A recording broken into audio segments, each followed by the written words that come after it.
G'day punters, today a bit more ultimate maintenance.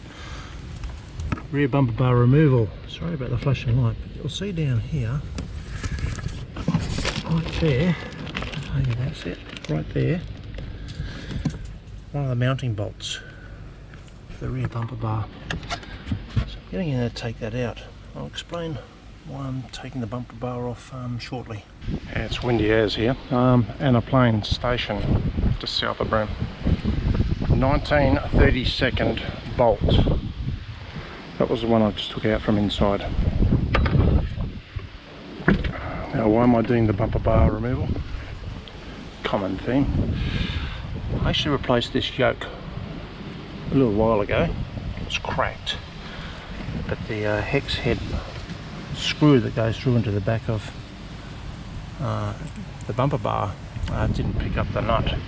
You can see it's as loose as in there, and I don't want to be driving along and lose the steps.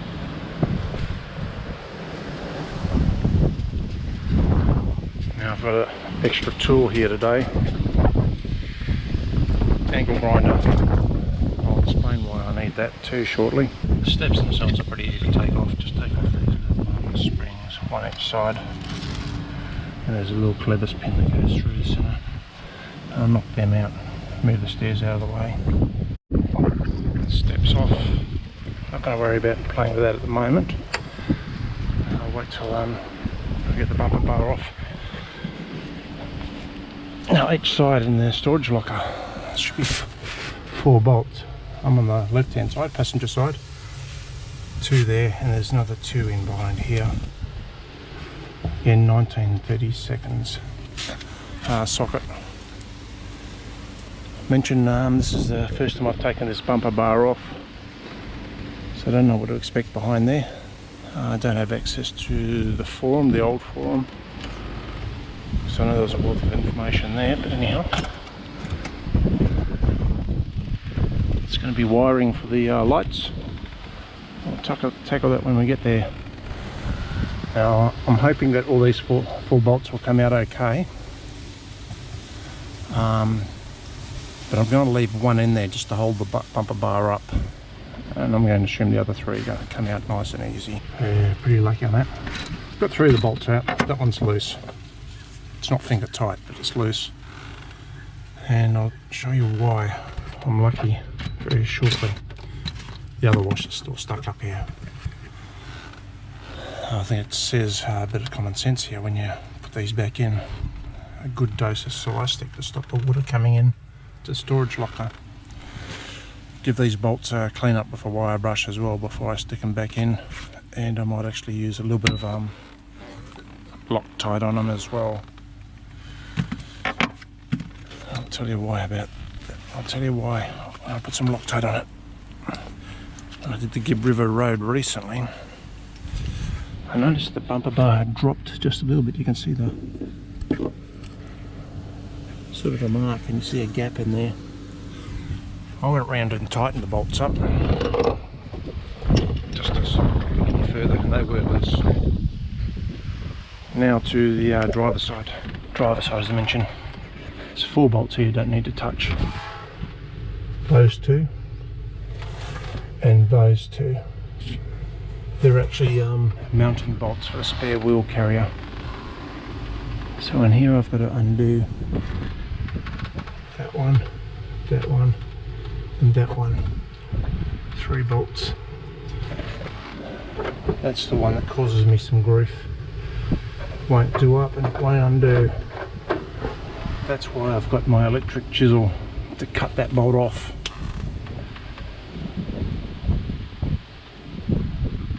Yeah, pain. Unfortunate for me, I've got 1 bolt out, so I'm going to have to cut this bolt off and that bolt off. That's the 2 bolts cut off. There and there. It's going to get a pin punch. Just punch the them back through into the bumper bar. You can see I've pushed it back in. Same as that one. So the bumper bar should be reasonably loose, I hope, unless I've missed a bolt somewhere that I don't know about.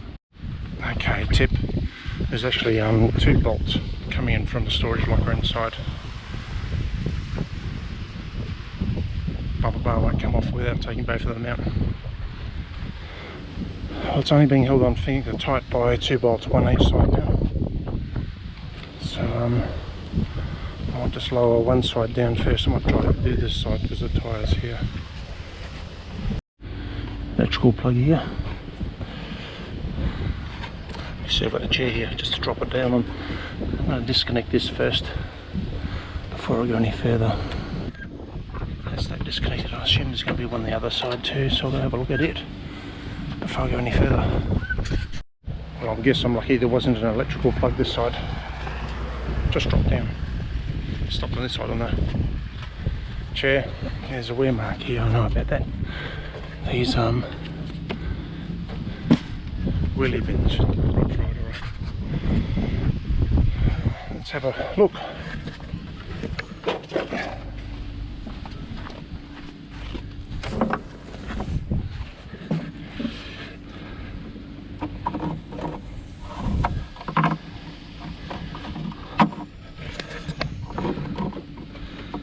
I don't know how I fix that.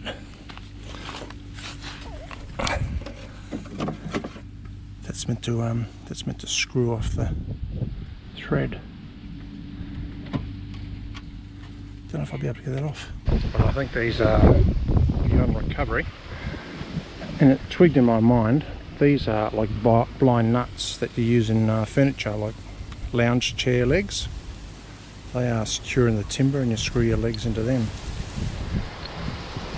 So I'm going to do a quick trip back to Broome the next couple of days. A 260k trip there and back. Going to get some new stainless bolts all round.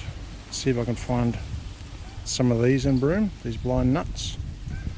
Otherwise I'll get some nylock nuts and I'll arrow dye them into the back of the steps, back of the bumper bar.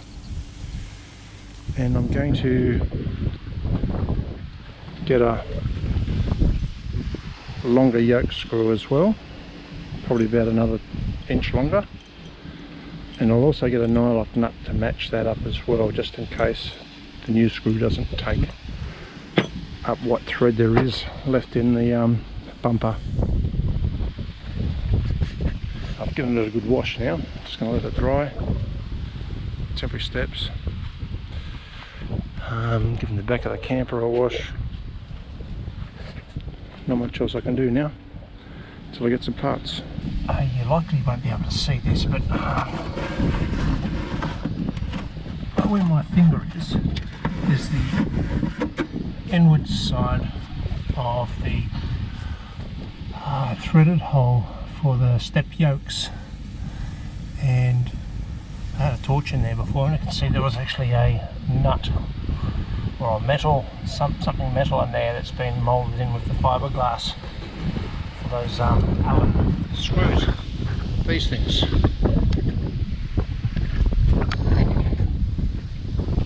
Now I reckon mine needs to be about 10 mils longer. It's because I've done a mod on my steps just to brace them up a bit as well. It's shortened the amount of thread that's going into those nuts. Without the yoke on, that bit there, the screw will tighten up. So I only get 2 new ones, about 10 mils longer. While I've got the bumper bar off, I've actually taken the bottom bolts out for the spare wheel mount. That's welded as well, so it's okay. These ones are a little bit crusty, so I'll replace them at the same time, and I'll replace all the bolts in there. Not sure if you can see this, but I looked on the internet for these blind nuts, and I've found it's in Strain Company. Who are they? Ames Industrial, but they've got some here.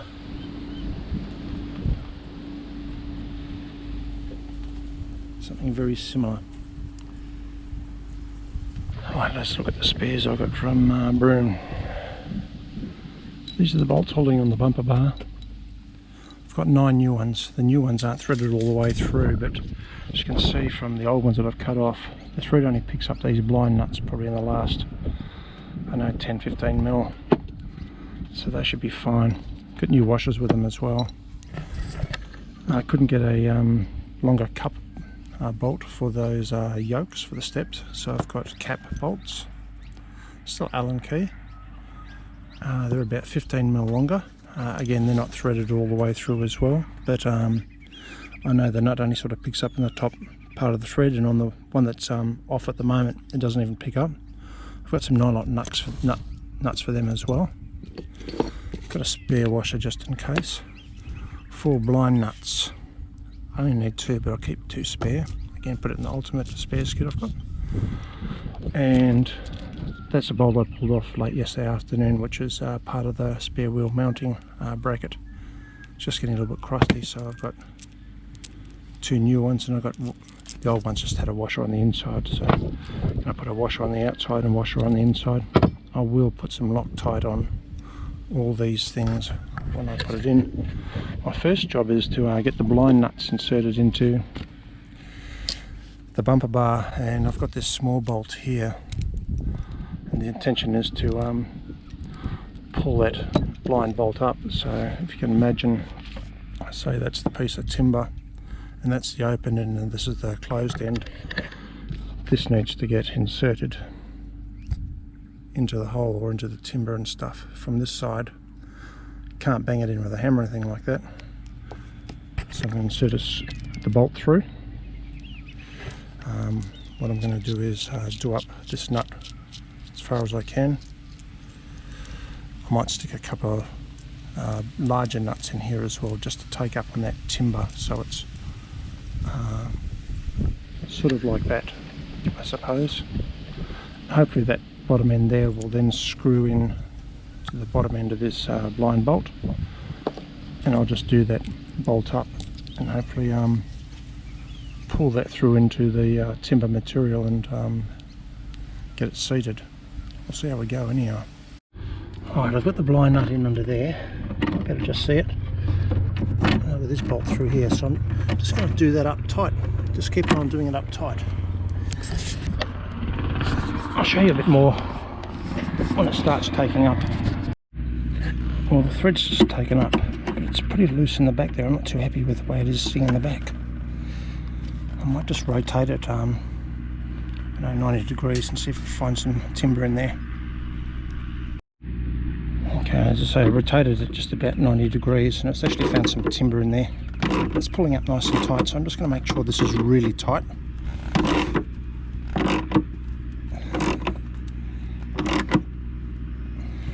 Just going to put you down for a moment. Okay, I've done it up as tight as I'm comfortable with at the moment, so I'm just going to undo it now. And hopefully that blind nut will stay in that timber that's in the back.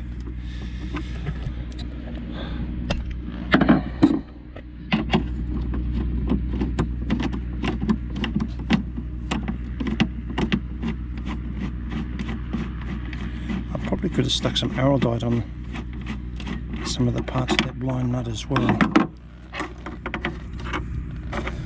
Alright, there you can see it just in there.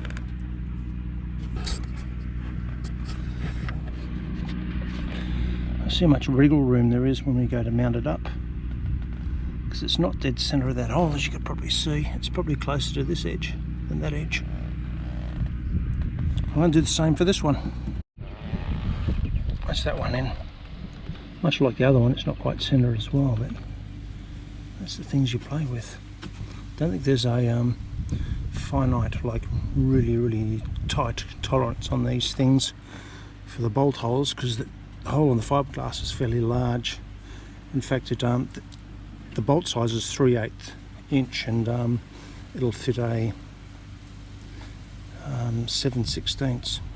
So what I'm going to do now is the yoke on the steps, I'll replace both those bolts, so I'm going to flip them over and we'll have a look. Just doing a blind test with these new bolts. You see I've screwed it in most of the way, so I'm now going to undo that again, put the yoke on, and I've got some Loctite 243 because I like Loctite 243. And the non-lock nut was where you just stick on the back if it wasn't going to hold, so I'll just hold those as spares for the time being. There's that yoke on now with that new cap screw. It's tight, I'll do it tight so it's not loose. I'm just going to replace that bolt now, so I won't show you that. If you can do the same as me and put longer bolts in, it'll pay to make sure you get the thread in there as clean as you can before you try and put this in. It's pretty tight, and the thread and the bolt inside there might have a little bit of gunk and crap in it like these ones did, so just take your time, go a little bit, and then back it off, a little bit more, back it off, a little bit more, back it off until you get all the way through.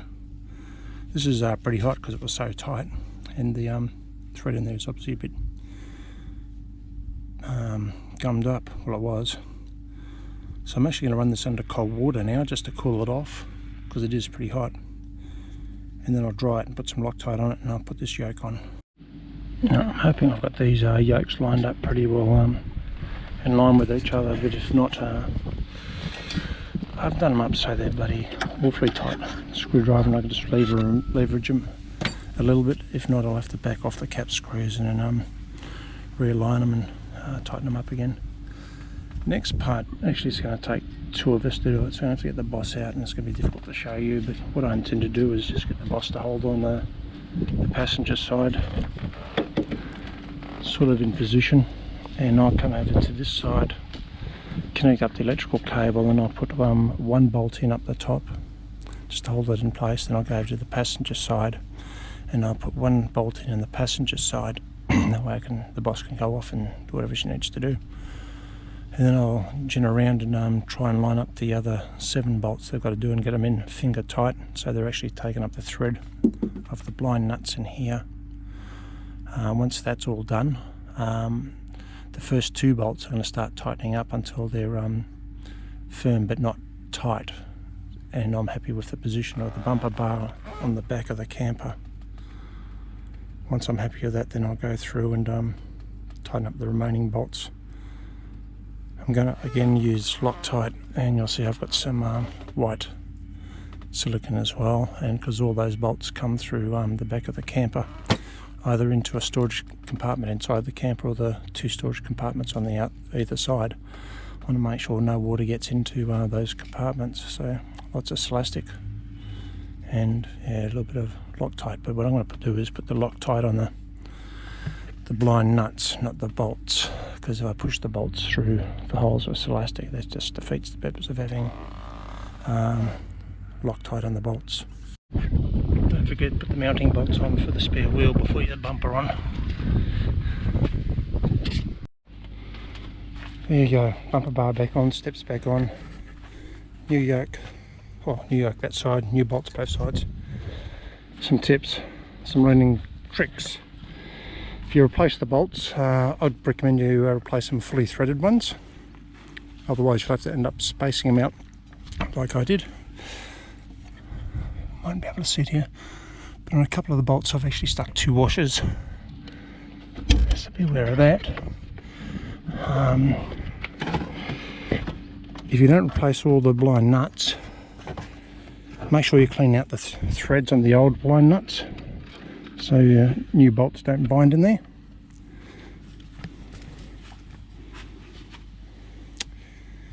If it's only a yoke or a bolt you're replacing here, don't worry about putting your bumper bar off. If you know your nut that's set in the back of your bumper bar's fine. Anyhow, this job's done. New bolts, new washers, new hardware.